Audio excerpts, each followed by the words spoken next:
Hello, it is Ryan, and we could all use an extra bright spot in our day, couldn't we? Just to make up for things like sitting in traffic, doing the dishes, counting your steps, you know, all the mundane stuff. That is why I'm such a big fan of Chumba Casino. Chumba Casino has all your favorite social casino-style games that you can play for free anytime, anywhere with daily bonuses. So sign up now at ChumbaCasino.com. That's ChumbaCasino.com. No purchase necessary. VGW Group. Void where prohibited by law. 21 plus. Terms and conditions apply. En esta remota isla, rodeada de más kilómetros de océano vacío que cualquier otro lugar de la Tierra, se levantan unos monstruosos monolitos. Durante casi 1000 años, su origen y su significado han estado envueltos en el misterio y las conjeturas. Aquí el presente parece embrujado por un catastrófico pasado. ¿Qué significado tienen las estatuas? ¿Quién las hizo y por qué? ¿Y qué ocurrió para que la población local se hundiera en el caos y la muerte? Tras años de intensos debates y de investigaciones arqueológicas, ha llegado el momento de revelar los misterios de la isla de Pascua.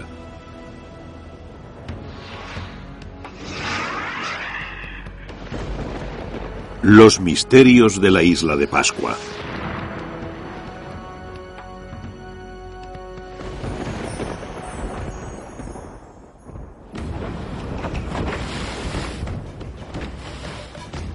En la tarde del 5 de abril de 1722, una flotilla de barcos holandeses mandados por el capitán Jacob Roggeveen perdió el rumbo en el Océano Pacífico.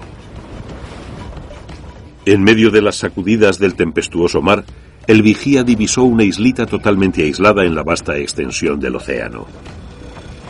Los mapas de Roggeveen no indicaban nada. Roggeveen se quedó pasmado al contemplar los grupos de gigantescos monolitos levantados junto a la orilla.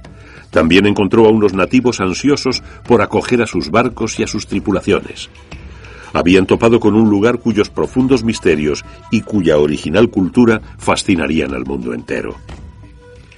Dado que estaban en la tarde del 5 de abril, Roggeveen le dio el apropiado nombre de Paach Eiland, o Isla de Pascua. Pero este primer encuentro entre los amistosos nativos y los occidentales acabó de una manera imprevista para todos. ¿Quiénes eran estos isleños? ¿Y cómo llegaron a vivir en un lugar tan remoto en medio de un inmenso océano? El lugar concreto de donde vino esta gente, su patria, es desconocido. Probablemente nunca lo sabremos. Las primeras teorías especularon con la posibilidad de que los habitantes originales vinieran del este, arrastrados por las corrientes desde algún lugar de Sudamérica. Thor Heyerdahl se convirtió en el campeón de esta teoría cuando cruzó con éxito el Pacífico en su balsa, la Kon-Tiki. Sin embargo, las modernas pruebas científicas desautorizan esta teoría. Hoy en día, los datos científicos basados en sólidas e irrefutables pruebas demuestran sin duda que la isla de Pascua se pobló desde el oeste, desde el corazón de lo que llamamos la Polinesia. Probablemente alrededor del 800 o 900 después de Cristo. La Polinesia se compone de casi 1000 islas de tamaños que van desde la extensa isla norte de Nueva Zelanda a diminutos islotes con apenas suficiente sitio para que aniden los pájaros. La Polinesia se extiende desde Nueva Zelanda al oeste hasta Hawái en el norte. La isla de Pascua se encuentra en el extremo sudeste del archipiélago. Los ancestros tuvieron que ser polinesios, porque a día de hoy los análisis de ADN demuestran que eran de linaje polinesio. Hablaban un idioma polinesio. El capitán Cook se fijó en ello cuando llegó por primera vez en el siglo XVIII. Pero de dónde vinieron exactamente es aún objeto de controversia. Los investigadores analizaron restos de ADN de 12 huesos humanos prehistóricos hallados en la isla de Pascua por Thor Heyerdahl. Todos revelaron un ADN relacionado con las características de los polinesios. Esto vincula a la isla de Pascua con la Polinesia, no con Sudamérica. Desde luego, la cuestión de la navegación es una de las más fascinantes de esta historia. Debemos tener en cuenta que la superficie del Océano Pacífico Cubre prácticamente un tercio de la Tierra. Las distancias, las extensiones son enormes. Esa gente que vino de las islas del sureste asiático y desde allí conquistaron el Pacífico, el último lugar conquistado por seres humanos. Llevaron a cabo una de las migraciones más complejas e increíbles de la historia de la humanidad. Los polinesios eran grandes navegantes. Tenían un amplio conocimiento sobre maneras de localizar su posición al cruzar el océano. Se sabe que manejaban esas enormes canoas de isla a isla, fijándose en las estrellas, en el sol y en la luna, sobre todo en las estrellas, para orientarse. Sabían en qué dirección salían y se ponían determinadas estrellas, o cuándo las tenían justamente encima. Conocían esas estrellas, o al menos las más brillantes. Las conocían a fondo porque sus vidas dependían de ello. Así que cuando zarparon en dirección a la isla de Pascua, no se sabe lo que pretendían, pero sin duda se pusieron en camino hacia el este. Las canoas de viaje típicas de los polinesios son esas dobles canoas que tanto se parecen a nuestros modernos catamaranes. Algunas eran muy grandes y podían alcanzar velocidades muy altas. Tenían hasta 30 o incluso más metros de longitud.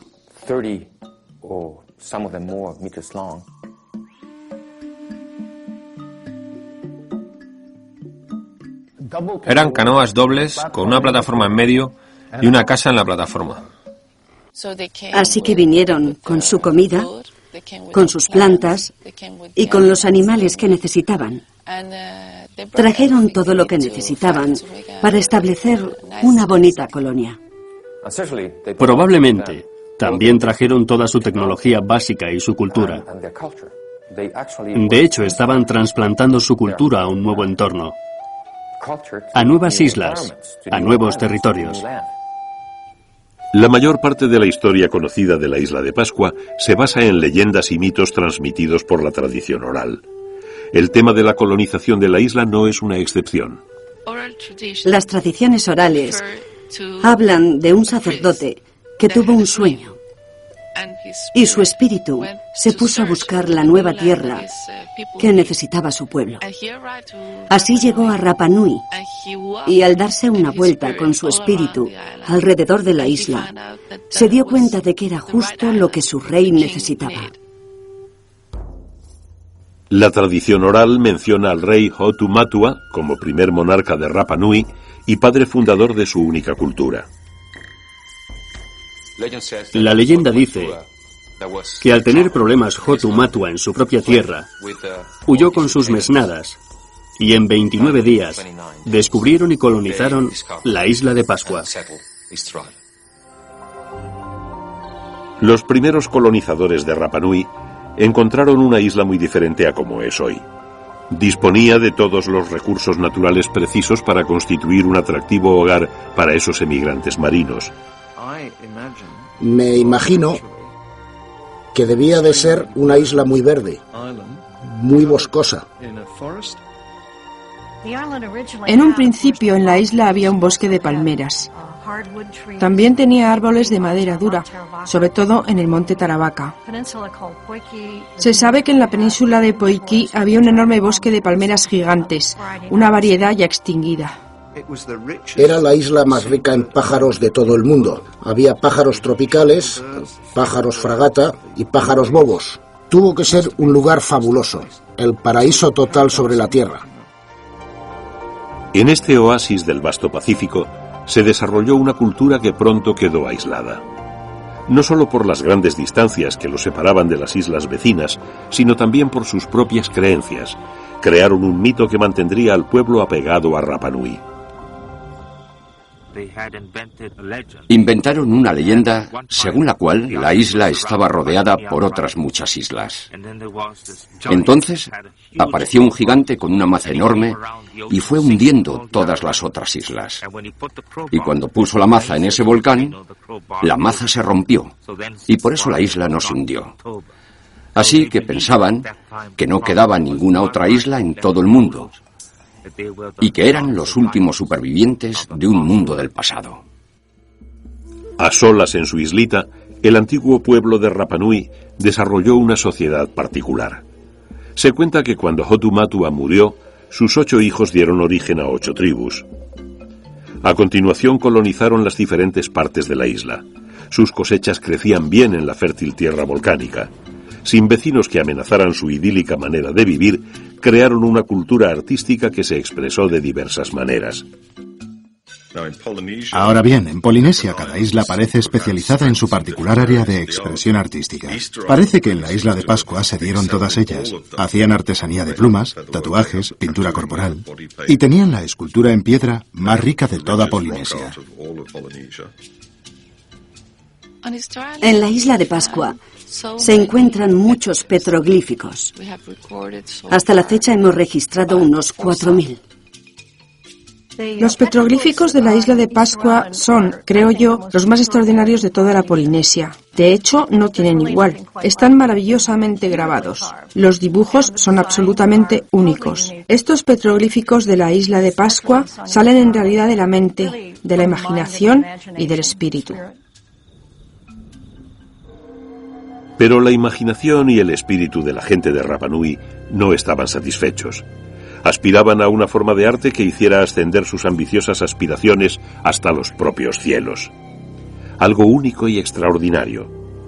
Lo encontraron en lo que después se ha convertido en el símbolo de la isla de Pascua, las estatuas monolíticas conocidas más simplemente como Moai.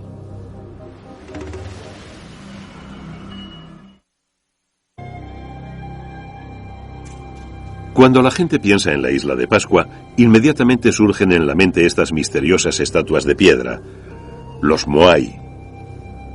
Los científicos han identificado al menos 1000 de estos enigmáticos gigantes. ¿Qué cosas son? ¿Cómo pudo un pueblo primitivo esculpir y transportar esas inmensas, aunque frágiles moles por toda la isla? Para comprender de verdad el significado de los Moai, debemos comenzar por el concepto polinesio de mana. Mana es un poder espiritual. Puedes heredarlo de tu familia y puedes adquirirlo por tu propia capacidad.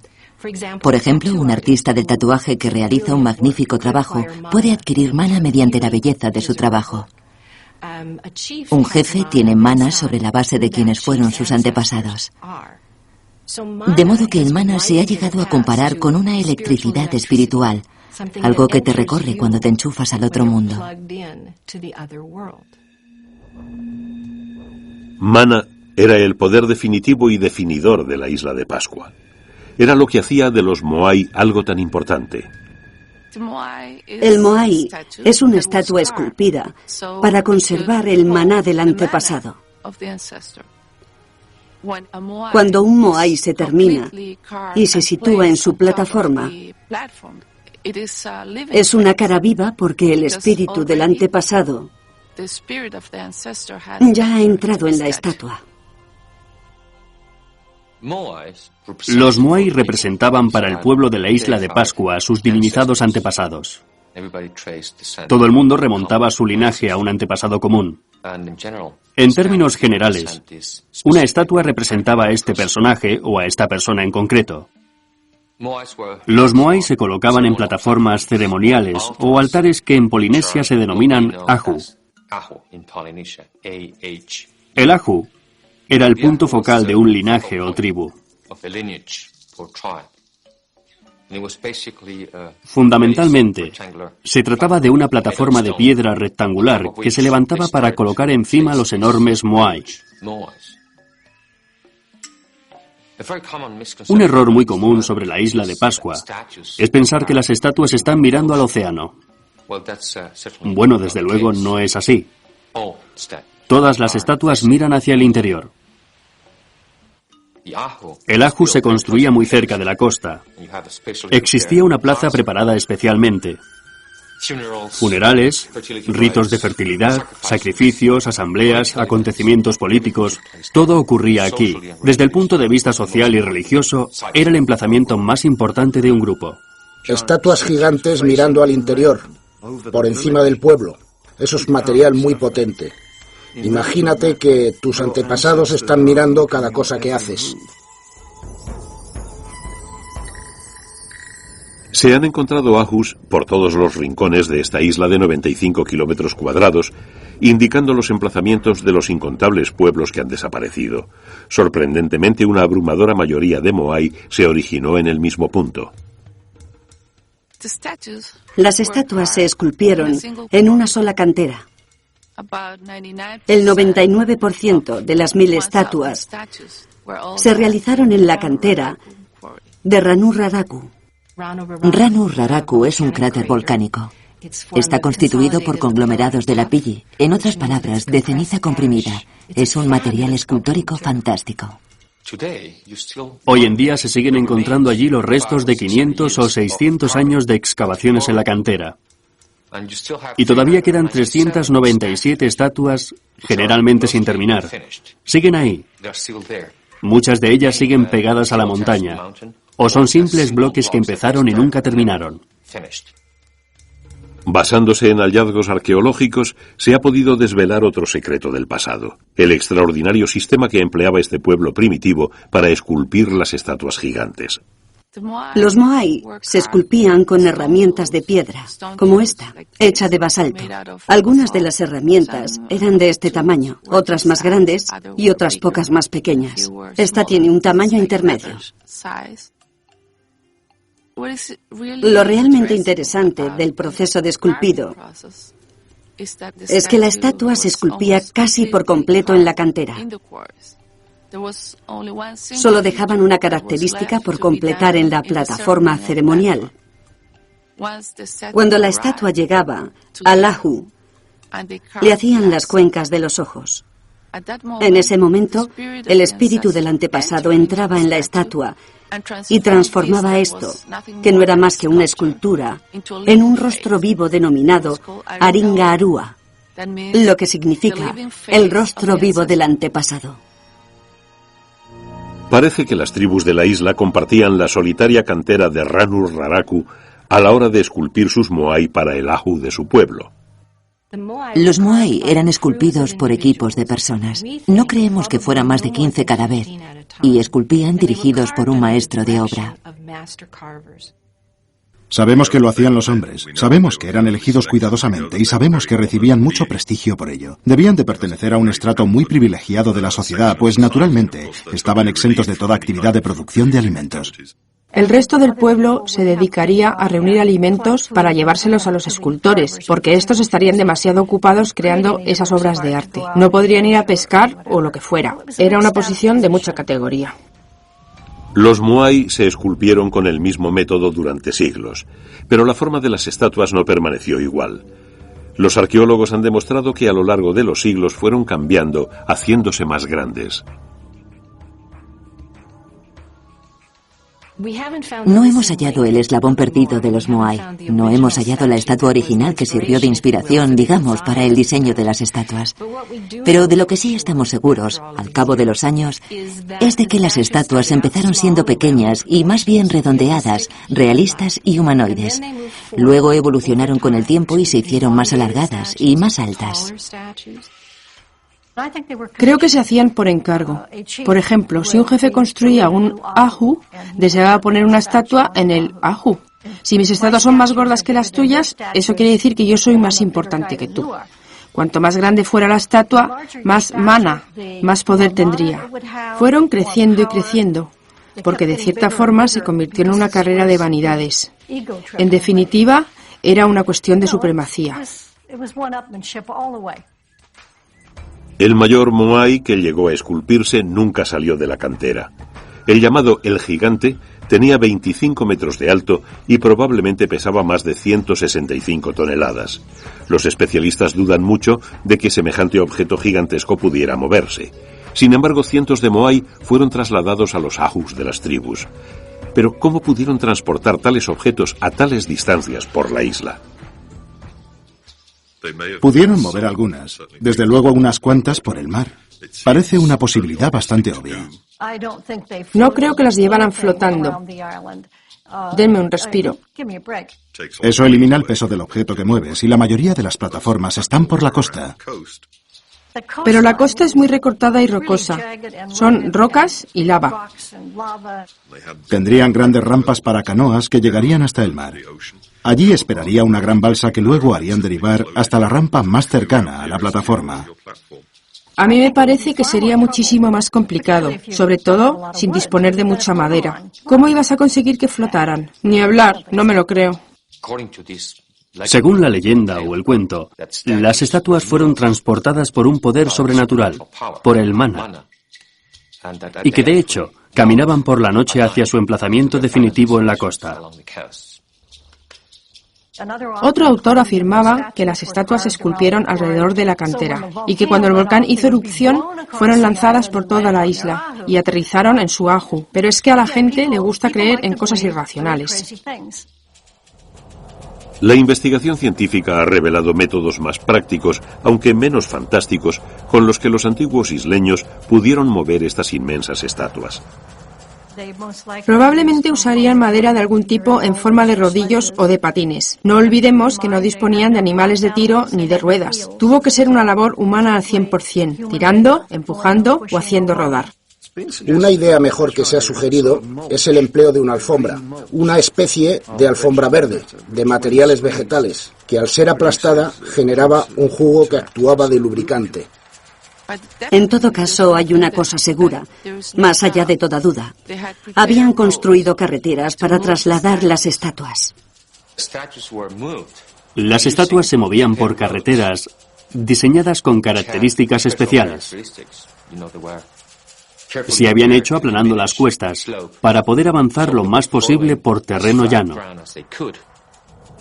La mayoría de los expertos está de acuerdo en que los moai se transportaban hasta Suahu, bien sujetos a un trineo de madera por estas carreteras especiales. Aún más penoso era el esfuerzo requerido para ponerlos en posición vertical. El sistema para levantarlos se parecía al utilizado para alzar los grandes bloques de piedra de las pirámides. En otras palabras, con una palanca hecha con un tronco de árbol, levantas un poquito un extremo de la estatua y pones unas piedras debajo. Rellenas ese espacio con piedras pequeñas, vuelves a poner la palanca y levantas otro poquito y sigues así hasta que la tienes en posición vertical. Esta cultura única, de tan primitiva tecnología, pero tan avanzada en sus logros artísticos, prosperó en su sublime aislamiento durante casi 1000 años. Entonces, abruptamente, inesperadamente, surge otro de los misterios eternos de la isla de Pascua. Bueno, la cosa sencillamente se fue a pique. Ocurrió algo malo, algo decididamente horrible. It is Ryan Seacrest here. There was a recent social media trend which consisted of flying on a plane with no music, no movies, no entertainment. But a better trend would be going to ChumbaCasino.com. It's like having a mini social casino in your pocket. Chumba Casino has over 100 online casino-style games, all absolutely free. It's the most fun you can have online and on a plane. So grab your free welcome bonus now at ChumbaCasino.com. Sponsored by Chumba Casino. No purchase necessary. VGW Group. Void where prohibited by law. 21 plus. Terms and conditions apply. Hacia el siglo XVII, la cultura del moai en la isla de Pascua alcanzó su momento culminante. El gigantesco ahu de Tongariki es su último monumento. El ahu Tongariki es el mayor monumento ceremonial que jamás se haya construido en tiempos prehistóricos. Es con mucho el mayor monumento ceremonial del Pacífico. Se colocaron encima de este monumento 15 estatuas monolíticas, el mayor número conocido. Por lo que sabemos, debía de haber una cierta rivalidad amistosa entre todos estos pueblos y seguramente se ayudarían mutuamente para construir estas plataformas y transportar las estatuas y demás. Es bastante insólito en Polinesia encontrarse con lo que parece un siglo de paz y armonía, de acuerdo con lo que nos dice la arqueología. 1000 años de paz y armonía antes de que las cosas empezaran a degradarse. Desde luego, el barniz de la próspera sociedad de Rapa Nui empezaba a agrietarse. La pequeña isla empezaba a tener exceso de población debido a su propia prosperidad. Está claro que la población debió crecer de manera regular, quizá rápidamente durante los primeros siglos. Quizá incluso se multiplicaba por 2 a cada generación, y en determinado momento entraron en crisis y descendió. A este desastre en ciernes se añadía la explotación del frágil ecosistema de la isla por su creciente población. En general tenemos una visión muy romántica de la Polinesia, del noble salvaje viviendo en armonía con la naturaleza. Pues es una falacia. Los polinesios, como todos los demás grupos humanos, eran geniales a la hora de adaptarse y sobrevivir en un nuevo territorio. Pero alteraban profundamente ese territorio y las consecuencias eran desastrosas. En general, mucha gente piensa que el ejemplo extremo de ello fue la isla de Pascua. Lo que ocurrió fue que necesitaban madera prácticamente para todo, hasta para cocinar. Necesitaban despejar la tierra para plantar. Así que lo que ocurrió fue que se les acabó la madera. Los bosques desaparecieron por completo. Existen pruebas arqueológicas de que empezaron a utilizar exclusivamente hierba para encender los fuegos domésticos. Tuvieron que ponerse a quemar hierba para cocinar, porque ya no les quedaba leña. Es lo típico. Estás en una tierra en la que ya no quedan árboles. El agua se vuelve escasa. Y en una situación de sequía, la comida escasea. Todos estos factores conducen a una situación muy crítica. La deforestación de la isla, combinada con cambios extremos en el ecosistema, produjo una rápida desintegración del milenario culto de los Moai. Muchas estatuas quedaron abandonadas a medio esculpir. Es como si hubieran dejado caer las herramientas y se hubieran marchado. Las herramientas se quedan por ahí tiradas. Fuera lo que fuera, da una extraña sensación de brusquedad. A partir de los estudios del polen realizados en la isla de Pascua, se ha sabido que la población sufrió escasez de materias esenciales, de alimentos, de leña para el fuego e incluso de agua potable. Eso pudo ayudar a precipitar la ruina de ese sistema tan bonito, pacífico y armónico que había durado tanto tiempo. Empiezan las incursiones. Un pueblo ataca a otro para robar su comida, probablemente. La ocupación total de la tierra implica que ya no hay a dónde ir. Y eso desemboca en conflictos. Grupos determinados o tribus empezaron a luchar contra otros grupos por el control de los recursos, principalmente la comida y el agua. Y eso es la guerra.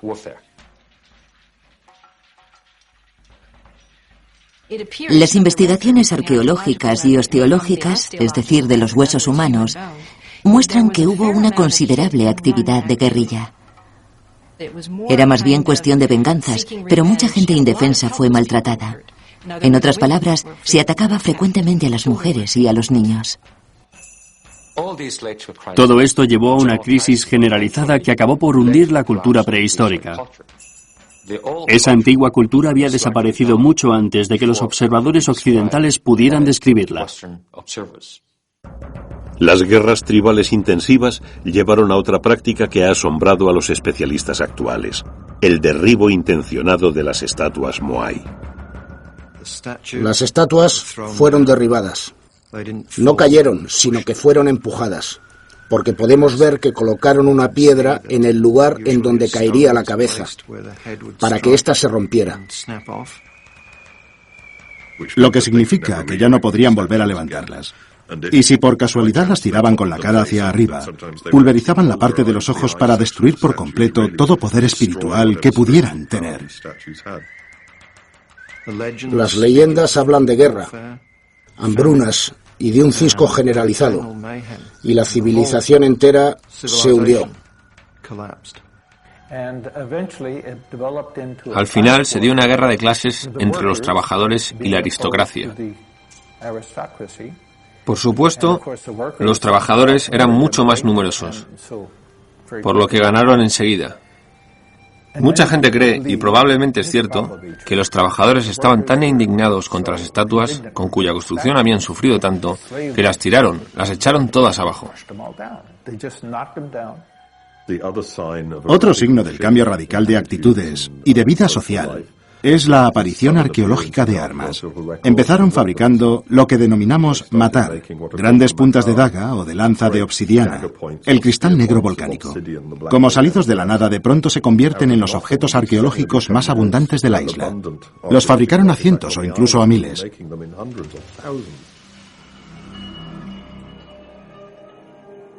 Al extenderse el conflicto, los campos quedaron yermos y desatendidos. El hambre se generalizó. Esta situación quedó reflejada en grabados simbólicos. Desde luego, la comida parece ser el elemento central en este momento. Tenemos los famosos grabados en madera de Moai Kaba Kaba en la isla de Pascua, que al parecer representan seres humanos en el máximo grado de inanición, con unas enormes y cavernosas cajas torácicas, con ojos hundidos, o sea que sin duda estaban familiarizados con los síntomas del hambre. Y cuando la hambruna se hizo crónica, condujo a una desesperada y violenta reacción normalmente prohibida.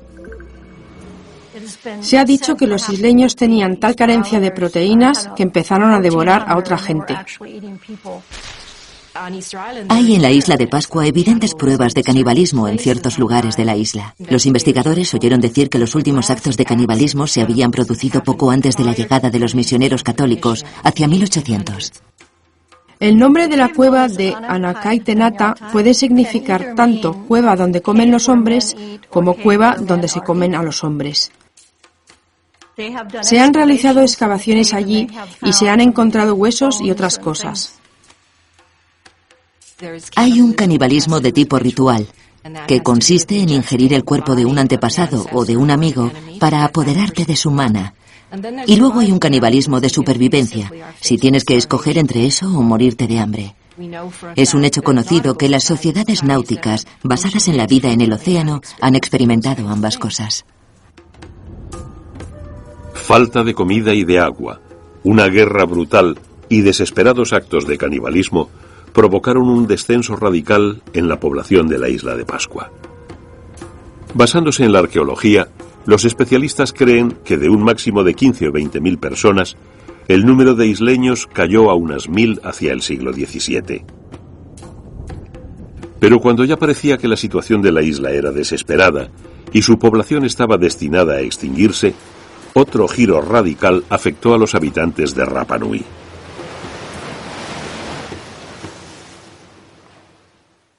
Step into the world of power, loyalty, and luck. I'm gonna make him an offer he can't refuse. With family, cannolis, and spins mean everything. Now, you wanna get mixed up in the family business. Introducing The Godfather at ChumbaCasino.com. Test your luck in the shadowy world of The Godfather slot. Someday, I will call upon you to do a service for me. Play The Godfather, now at ChumbaCasino.com. Welcome to the family. No purchase necessary. VGW Group. Void where prohibited by law. 21 plus. Terms and conditions apply. Hacia 1600, casi 1000 años de estabilidad y prosperidad en Rapa Nui yacían en ruinas. Las incursiones de guerreros habían arrasado numerosos pueblos. La gente tuvo que sobrevivir en refugios improvisados.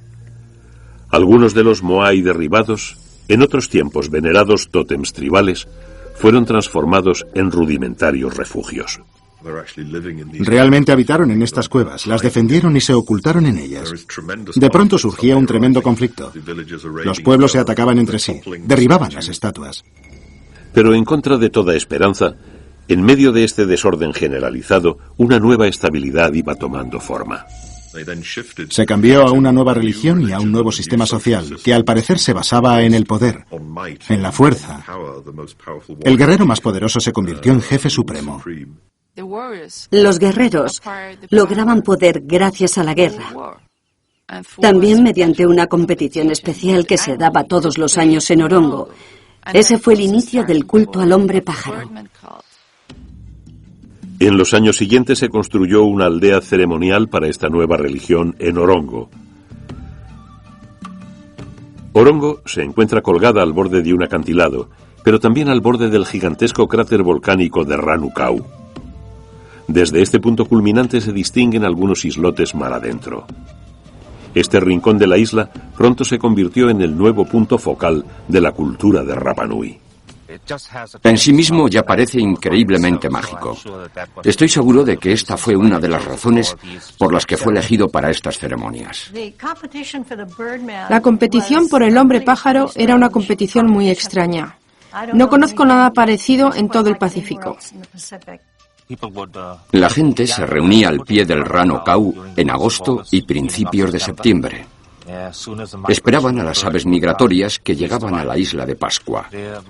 Fundamentalmente golondrinas negras, que llegaban en grandes cantidades, tanto que los isleños recuerdan que el cielo se volvía negro y se podían oír los chillidos de las aves por toda la isla. En cuanto llegaban los pájaros, entonces saltaban los nadadores. Tenían que lanzarse desde este acantilado de casi 300 metros de altitud y tenían que recorrer 1 milla nadando, algo muy peligroso, no solo por las corrientes, sino por los tiburones. Los participantes tenían que alcanzar el islote de Motonui, en donde anidaban las golondrinas. La competición no consistía en llegar antes a la isla, sino en encontrar el primer huevo, y en ese momento aún no lo sabía. Allí pasaban varias semanas, o incluso un par de meses en cuevas preparadas para la ocasión, y adornadas con los símbolos e imágenes de la nueva religión. Se levantaban al amanecer y se pasaban el día buscando. Luego, el que encontrara el primer huevo de golondrina negra se lo guardaba en una cestita que llevaba en la cabeza o alrededor del cuello. En esto no hay unanimidad. Y volvía nadando para escalar el acantilado de 300 metros. Es bastante curioso estar en Orongo mirando hacia allá y preguntarse cómo y por qué hacían esto. De hecho, el porqué está bastante claro. Por el poder.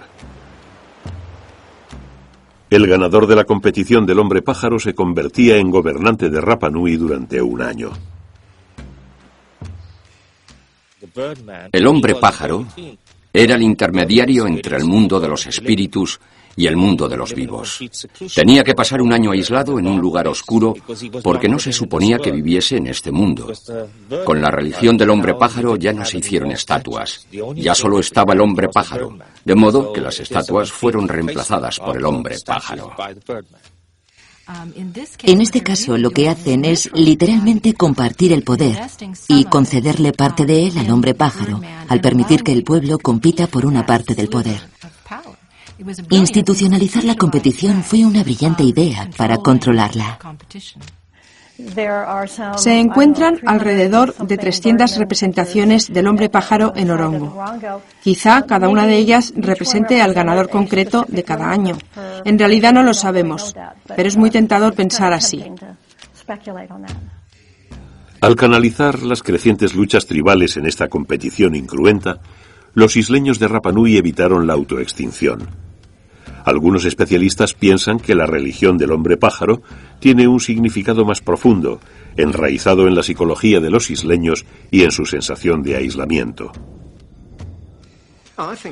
Creo que la religión del hombre pájaro está relacionada con la notable capacidad de los pájaros para marcharse y volver, cosa que atraía a los isleños, pero que no podían conseguir.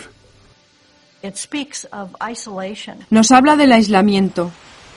Solo los espíritus, solo la gente con poderes mágicos podía marcharse. La gente normal estaba atrapada.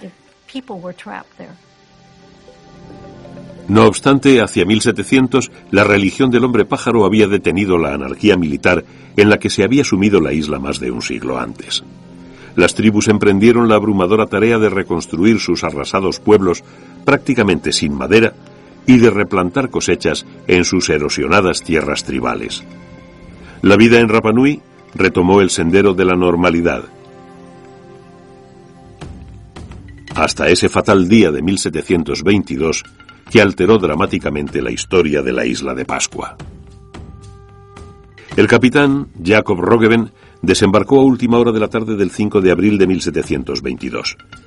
La llegada de esos 3 navíos de largos mástiles debió de impresionar profundamente a los isleños. Las tradiciones de Rapa Nui afirmaban que ellos eran los únicos seres humanos del mundo.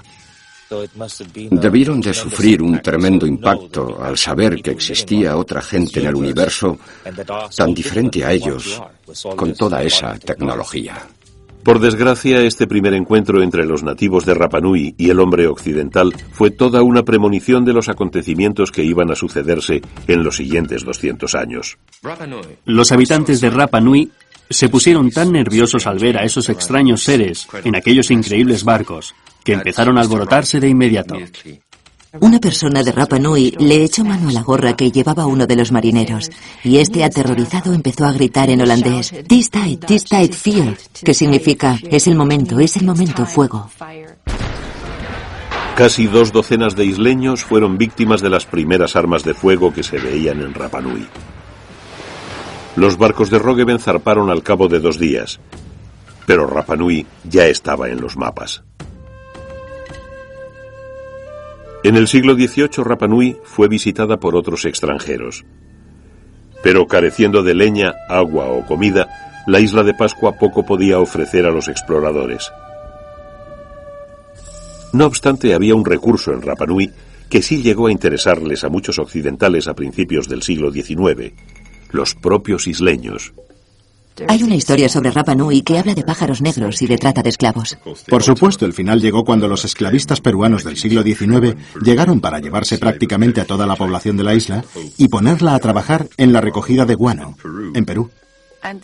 Se llevaron a unas 2.500 personas de la isla.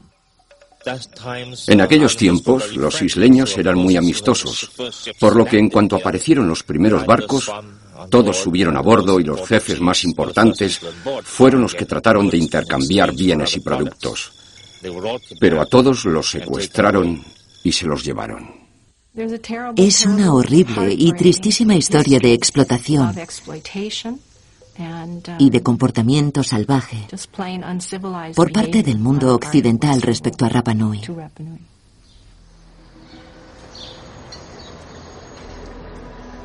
La trata de esclavos era una actividad predominante en toda la Polinesia Oriental. La Iglesia Católica y su único representante en la zona, el arzobispo de Tahití, se involucraron. Cuando esa práctica inhumana se detuvo, los isleños que quedaban vivos en Perú fueron enviados de vuelta a casa. Irónicamente, este hecho resultó desastroso. Se desató la viruela debido a las penosas condiciones del barco. De los 360 isleños que esperaban ansiosamente volver a ver su patria, solo 16 sobrevivieron al infernal viaje. Aunque estaban muy enfermos, de todas formas se les desembarcó. De modo que en los meses siguientes la viruela se extendió por toda la isla. Seguramente diezmó a la población. Lo que es importante que recordemos es que esta gran cultura prehistórica, cuya población alcanzó un máximo de 15.000 personas, con un gran desarrollo y con tales grandes monumentos, acabó reducida a un lamentable grupito de 111 supervivientes rodeados por las ruinas de lo que sus antepasados habían construido. A finales del siglo XIX, el esplendor de la isla de Pascua había desaparecido para siempre. Aunque la historia siempre encuentra maneras de sorprender a los que la estudian. De esos tiempos siniestros y oscuros, el nuevo siglo engendró nuevos misterios y un asombroso renacimiento de Rapa Nui.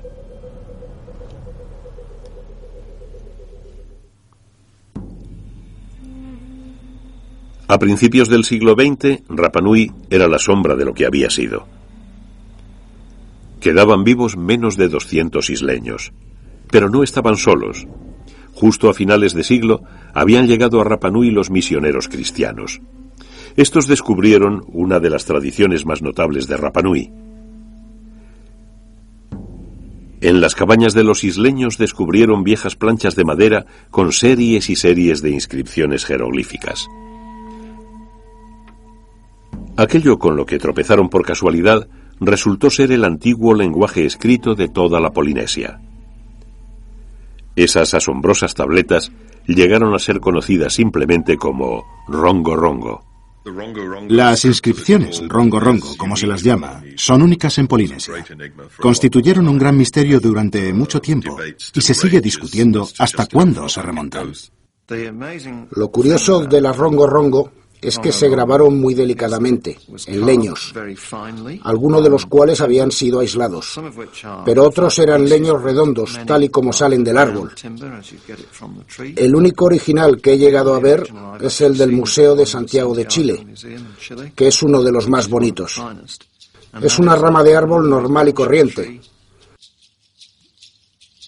pero la inscripción es extraordinaria en muchos sentidos. Entre los símbolos se distinguen muchas figuras humanoides. Pueden verse de cara o de perfil. Están puestos en fila, de modo que los lees en una dirección, y entonces le das la vuelta a la tabla y los lees en la otra dirección. Es como cuando se ara un campo con un buey. Desde que se descubrieron las tablas, muchas personas han afirmado que habían descubierto los secretos del rongo rongo. Sin embargo, hoy en día los especialistas siguen discutiendo sobre su interpretación y su significado.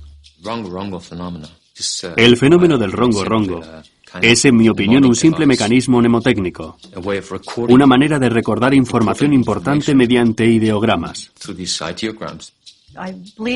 Creo que representan cantos creacionales del tipo "este engendró a este", una especie de cantar genealógico. Se utilizaban para conservar los nombres de las víctimas que se sacrificaban en los altares. Mostraban también genealogías y eran cantos creacionales. Las tablas de rongo rongo han resistido obstinadamente a todos los intentos de descifrarlas de manera concluyente. No disponemos de una piedra de Rosetta, y no queda nadie vivo desde hace al menos 150 años que pueda descifrarlas. Todo lo que se puede decir es que florecieron en la isla en el siglo XIX, seguramente a mediados del siglo XIX. Antes de eso, solo caben conjeturas en cuanto a su origen. En el siglo XXI, la isla de Pascua pertenece a Chile. Su población ronda las 1.500 personas y todas viven en el poblado de Hangaroa. Los isleños se mantienen gracias al turismo estacional. Pero los espíritus del pasado, de la antigua civilización de Rapa Nui, parecen muy próximos. La gente sigue pensando que la isla vive con ellos. La mayoría sigue creyendo en el Aku, y después de tanto tiempo viviendo allí, no estoy segura de que no tengan razón. Es un concepto según el cual un espíritu habita en muchas cosas y en muchos sitios. La isla tiene algo muy especial y es muy difícil decir el qué. Me siento más viva y comprometida, fascinada, atraída y seducida por la atmósfera de la isla. En ese sentido es también un lugar muy espiritual.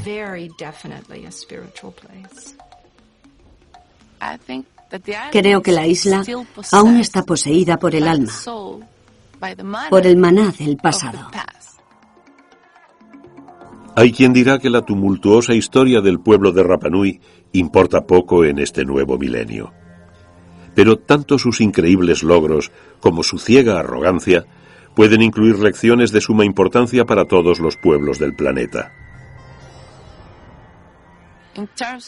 En términos ecológicos, la isla de Pascua es un aviso.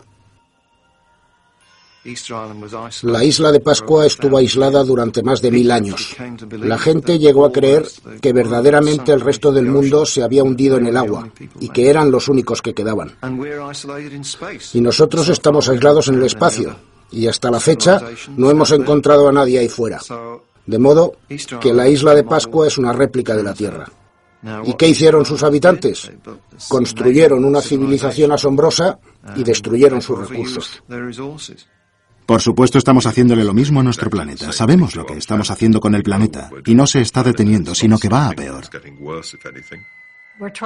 Estamos llenando el entorno de porquería. Es algo que da miedo porque está volviendo a suceder, solo que a una escala inimaginable. Lo que ocurrió allí podría fácilmente ocurrir en el mundo. En ese sentido, la isla de Pascua bien podría ser un ejemplo de lo que el futuro puede depararnos. Lo que Rapa Nui nos ha enseñado y puede enseñarnos, en tanto que individuos y en tanto que miembros de una cultura, es a sobrevivir, a tener paciencia y humildad frente a las grandes, grandes preguntas. Unas respuestas fáciles y nítidas a los grandes problemas ecológicos que darán forma a nuestro futuro pueden resultar esquivas, tan esquivas como los misterios de la isla de Pascua. Aún quedan muchos misterios en la isla de Pascua, y no creo que nunca seamos capaces de resolverlos. Espero que nunca conozcamos las respuestas a todos los misterios de la isla de Pascua. Siempre fue un lugar muy exótico, remoto y misterioso. Espero que nunca pierda todo esto. No creo que nunca vayamos a conocer con exactitud cómo se hizo todo o por qué se hizo. Es parte de su encanto. Quiero decir que tampoco queremos resolver todos sus misterios. Es bonito que todo eso siga allí, para que podamos especular con ello, pensar y soñar con ello. Por supuesto, ese es el secreto de Rapa Nui. Está fuera del tiempo.